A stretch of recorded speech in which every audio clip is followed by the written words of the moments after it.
Hola estudiantes de cuarto de secundaria. El día de hoy vamos a trabajar el área de ciencias sociales. En esta oportunidad vamos a ver el tema el oncenio de Leguía. Para desarrollar este tema les invito a ver el resumen de un video y también a leer una serie de diapositivas. Las personas que rodeaban al presidente lo adulaban en exceso. En 1928, un año antes de la firma del Tratado de Lima, el Parlamento peruano le otorgó el título de Prócer de la República y el gabinete le obsequió un óleo. En esa ocasión, el presidente del Consejo de Ministros le dijo: «No hemos encontrado nada digno de ofreceros, solo vuestra propia efigie». A Leguía se le llegó a llamar Nuevo Mesías, Huiracocha y Júpiter Presidente. Por esos años surgieron dos agrupaciones políticas que captaron los anhelos de los sectores medios y populares: el APRA y el Partido Socialista del Perú. Sus líderes eran dos jóvenes audaces y de ideas revolucionarias: Víctor Raúl Haya de la Torre y José Carlos Mariátegui. Ambas agrupaciones sufrieron represalias del gobierno, que actuaba como una dictadura.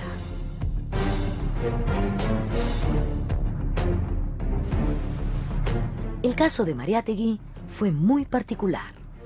En 1919, cuando Leguía llegó al poder, fue becado para seguir estudios en Europa.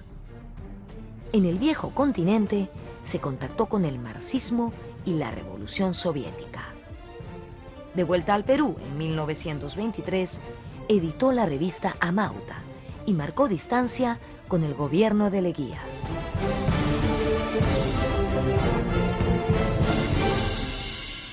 Carlos Mariátegui viaja con un subsidio en base a una transacción con el gobierno y regresa el 23 y se incorpora ya a las filas socialistas y de oposición. Y se ha interpretado a veces su viaje a Europa como un abandono de sus principios por algún tipo de conveniencia. Pero hay que verlo también como una transacción entre un gobierno que aparece con muchos rótulos de progreso y Mariátegui, que necesita primero subsistir, segundo estudiar y tercero abrirse paso profesional. Y él piensa que es una oportunidad importante el viaje, ¿no?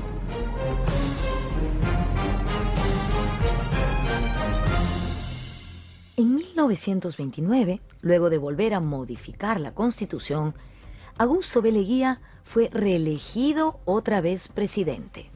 En esas elecciones, él fue el único candidato. Para entonces, el gran malestar de la población era evidente ante la clara intención de Leguía de perpetuarse en el poder. Se trataba de un régimen desgastado, con serios cuestionamientos de corrupción y malestar en las Fuerzas Armadas.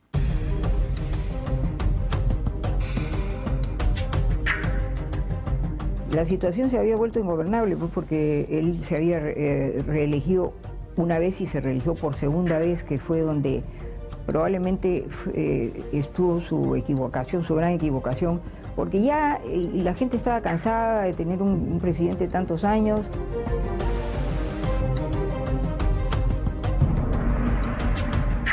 El impacto de la crisis mundial de 1929 fue el tiro de gracia para el oncenio.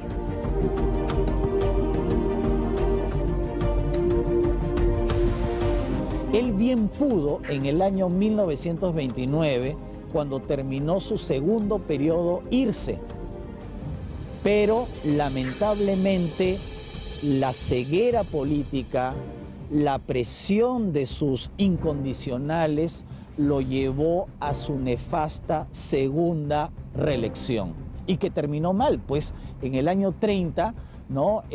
Agravada por la crisis mundial de 1929, que como todos sabemos implicó la quiebra de la bolsa de Wall Street y el hundimiento de nuestras exportaciones.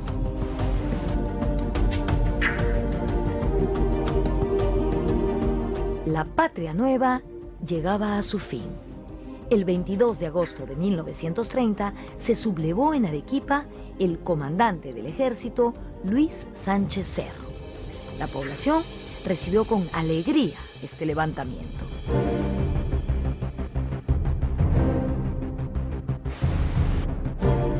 Es cierto que Leguía cometió algunos excesos, como muchos de los dictadores de su época, incluso posteriores, o líderes autoritarios de su época.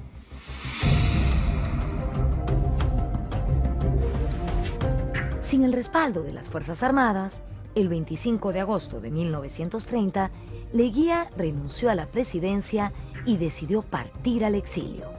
Se dirigió al Callao, donde se embarcó en el crucero Miguel Grau rumbo a Panamá. Sin embargo, no pudo llegar a su destino. Por órdenes de Sánchez Cerro, fue obligado a regresar y trasladado prisionero a la isla de San Lorenzo, lugar al que había enviado a muchos de sus opositores políticos. En Lima, muchedumbres enardecidas asaltaron la casa del presidente en desgracia y las de sus principales colaboradores.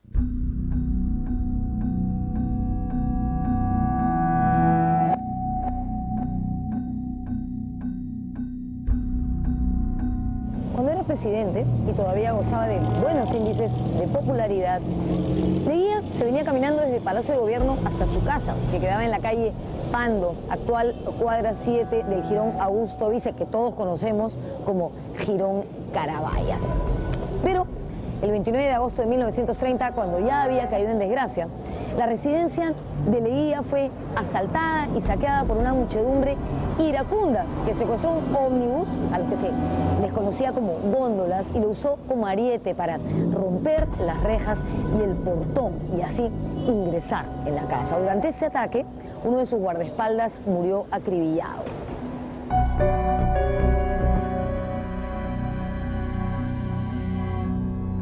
¿Quiénes eran sus enemigos? Los antiguos civilistas, es decir, el núcleo de la oligarquía. Durante el saqueo premeditado a la casa de Leguía, donde muchos civilistas estuvieron disfrazados como la turba, ahí empezó el proceso de borrarlo de la historia, cuando se destruyeron todos sus archivos.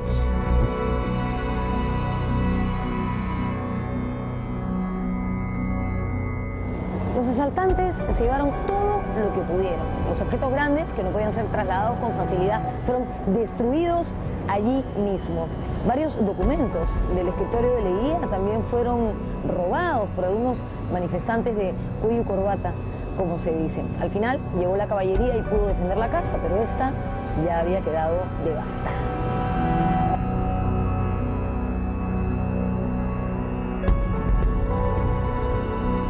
A mí me dejó de 9 años. Cuando él muere yo tengo 9 años, pero sí he pasado toda la época de la revolución y todo el saqueo y los tiros que hubieron, la matanza, la destrucción, todo lo que hicieron y deshicieron en esa época.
Luego de haber observado el video y haber leído las diapositivas, vamos a desarrollar la actividad que especifica esta clase. En ella hay una serie de trabajos que debes realizar, preguntas que tienes que desarrollar. Una vez que has hecho estos trabajos, debes enviar una fotografía al correo que se indica en la diapositiva de las actividades. Bien, estudiantes, recuerden que estamos en una época conocida como el aislamiento social. Todos debemos quedarnos en casa, lavarnos las manos durante 20 segundos y estar atento a las disposiciones que nos da el gobierno. Muchas gracias.